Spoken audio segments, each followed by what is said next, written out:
काय foreign trip करून आलेले आहेत. तर त्यांचं एक स्वप्न ते आपल्याला सांगतील आणि आता काय आहे त्यांचं स्वप्न फार हे असतं म्हणजे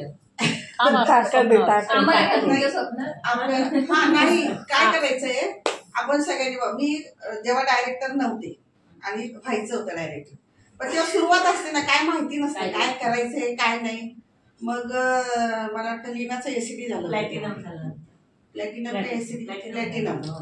मग मी काय केलं होतं, तो गुच्छ घेऊन जोगींना म्हटलं मला द्या, मी मध्ये उभी राहिले आणि माझं डायरेक्टर झाले.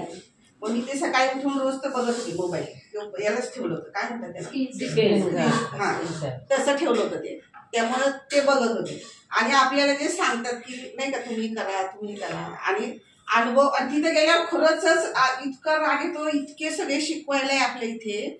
पण तिथे मी परत तो अनुभव सांगते, नाकाची माशी उठणार नाही असल्या बायका होत्या तिथे. म्हणजे ट्रिपला तिथे आले.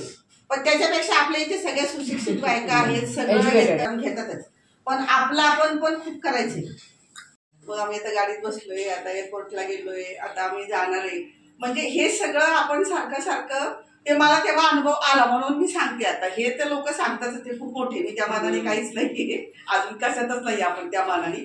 पण ही लोक जे सांगतात ते खरं होतं. सुरुवातीला वाटतं काहीतरी सांगतात म्हणजे विश्वास बसत नाही, पण जेव्हा आपण जातो ना खरंच रडू येतं. आपलं जेव्हा होतं ना सांगताच नाही येत. डायरेक्टर झाले तेव्हा तिसऱ्यांदा रेकग्नेशन झालं, पण मला काहीच इतकं रडू येत होतं मला. ते मॅडमने मेडल घातलं काय, पण मला काहीच बोलता नाही आलं पहिल्यांदा. मग तिसऱ्यांदा बोलली तेव्हा म्हटलं तू सगळं कशाला सांगितलं तिथे. म्हटलं सगळं म्हणजे माझ्या वडिलांचं पण सांगितलं, म्हटलं तुमचं सांगितलं असं नाही. म्हणजे सगळे शिक्षक आहे घरी पण शिकवलं नाही. 10वी आलं की लग्न, काय कळणार ना. बरोबर आहे.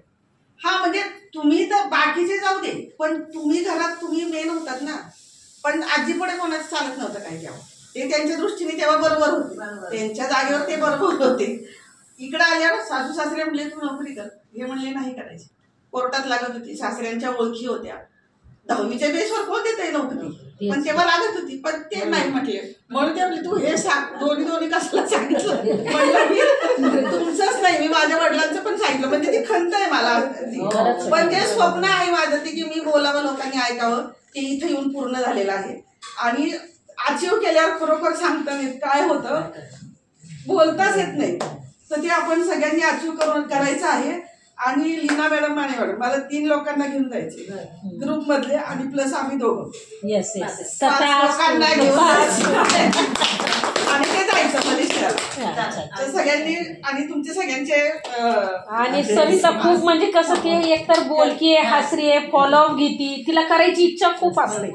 पण कधी काय प्रॉब्लेम मुलीकडे जायचं हे नाही तर ती असं कंटाळेल, मला आता होतच नाही, माझं वय झालं असलं तसलं तर कधीच ती बोलत नाही. सगळ्यांनी एकत्र जायचं आहे, सगळ्यांनी बरोबर काम करू आणि सगळ्यांनी बरोबर जाऊन फुल एन्जॉय करू आपण.